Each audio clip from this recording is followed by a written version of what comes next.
All right, so hi everyone. We're here today with Kieran Brigden, our good friend from Creative Assembly. Kieran, thanks a lot for stopping by, and we're here to talk about a game called Shogun 2: Total War, I think. We are indeed, yes, outside the beautiful Buckingham Palace. We're here to talk about Total War Shogun 2.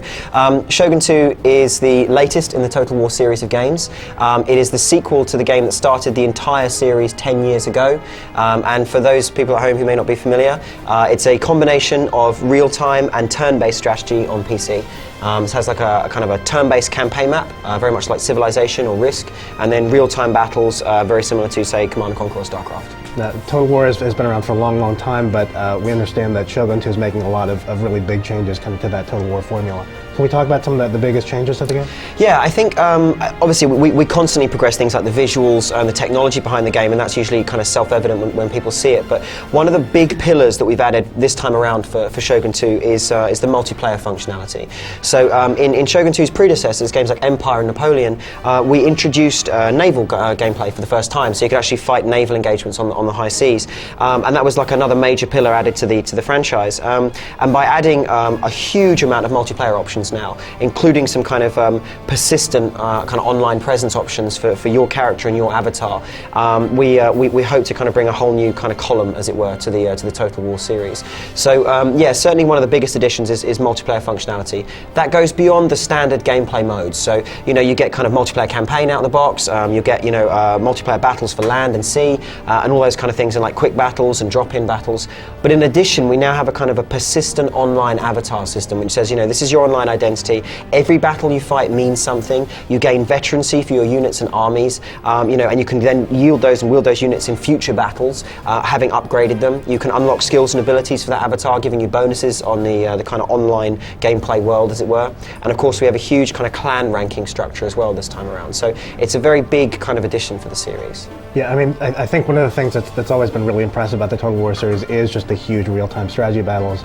And going from 300 plus units down to about 40, that's a big change, but we understand there are going to be some other factors as well. There's going to be things like weather, I guess dynamically generated maps based on the strategic map. Tell us about some of those changes. Yeah, so some of the stuff we're doing with, we've got a new battle tile system in the engine, and basically what that allows us to do is it takes kind of your geographic position per pixel on the campaign map and says, right, where you're fighting now, you have a river to your right, you have mountains over to the north, and so on and so forth, and it kind of constructs a map based on those principles. And then on top of that, it adds the seasons. So Shogun 2, the turn-based part on the campaign map, it's 1 turn per season. So you get 4 turns a year, and you get, about, let me think, approximately 1545, probably about 60 years worth of gameplay. It's 60-65, which gives you a huge number of turns and a huge number of seasons. So it constructs the map based on your geography, then it adds the season on top and all the associated weather comes with that. Depending on if you've chosen to fight at night or indeed during the day, you'll get kind of a dusk battle, dawn, midday, or literally a nighttime battle.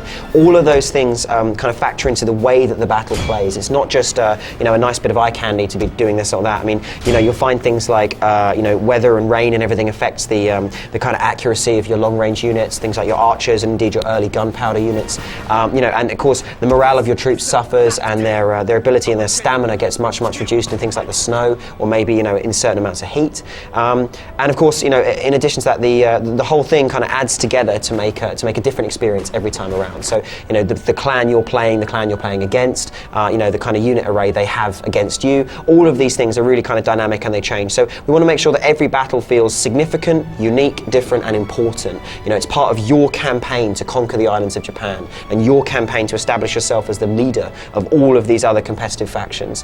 And it's one of the great things about Total War is writing your narrative into history, and we really want to make sure that the battles enable you to do that. But one of the other big changes in the battles in Shogun 2 is going to be, I guess, a different siege system. I mean, we understand there's going to be, I guess you can have different types of castles depending on the terrain, and then there are different upgrade levels, and I guess just a different kind of ebb and flow of the battle. How are sieges different? So this comes out of historical research to begin with, as well as the desire to kind of push the game forward a bit. We in Europe, the way that sieges worked in Europe all the way up until kind of Napoleonic times, from kind of medieval ages onwards, is basically you have a big stone keep, and around that you build a big old wall, and the attackers have 2 options: sit and wait, or punch a hole in the wall and get through.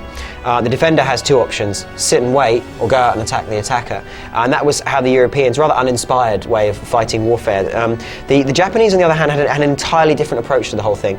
They had a huge kind of way of designing their castles, a myriad different combinations, where it was essentially a giant maze of death. And they'd just be like, well, they'd open the doors and say, come on in. You had a kind of a tiered, almost wedding cake style look to the castles, which said, you'd maybe give level 1 to the enemy, just so you could funnel them into level 2 and create all these kind of killing corridors and various other kind of bits and pieces where you can entrap them, or where their numbers can't work for them, and so on and so forth. So there was a real ebb and flow to kind of siege battles in Japanese history, which is not necessarily reflected in European history. So we've got that into the game by making sure you have different types of castles and different upgrade levels to those castles. So you'll have, for example, castles built on the coast, castles built in flat plains land, and indeed castles built onto the top of mountains. And one of the unique Japanese things there is literally you kind of plane the mountain top off at the top, and the castle walls are the mountain all the way down. So you're not going to destroy a mountain to get to something. So you're literally forced to siege it. And each of those castles can be upgraded up to 5 times, leading to kind of extremely kind of complex palatial structures with all these different tiers and entrances and exits, and within those different zones of control. So kind of automated defense towers, gate structures, in addition to the final keep that you're going to want to defend or take. And it creates a much more dynamic experience for the gamer, which we're really enjoying internally, and we hope they will too. Mm-hmm. And of course, another thing we've seen in the progression from some of the more recent Total War games is the introduction of naval combat. We saw the Empire and Napoleon. Can we talk about kind of the naval combat in Shogun 2? How's that going to work? Yeah, I mean, it's an interesting, when you make stuff like that, it's kind of an interesting challenge, because when you think about Empire's naval combat or Napoleon's, it's kind of the master and commander style, big kind of broad sail ships spinning around each other and boom, boom, boom, all this kind of stuff.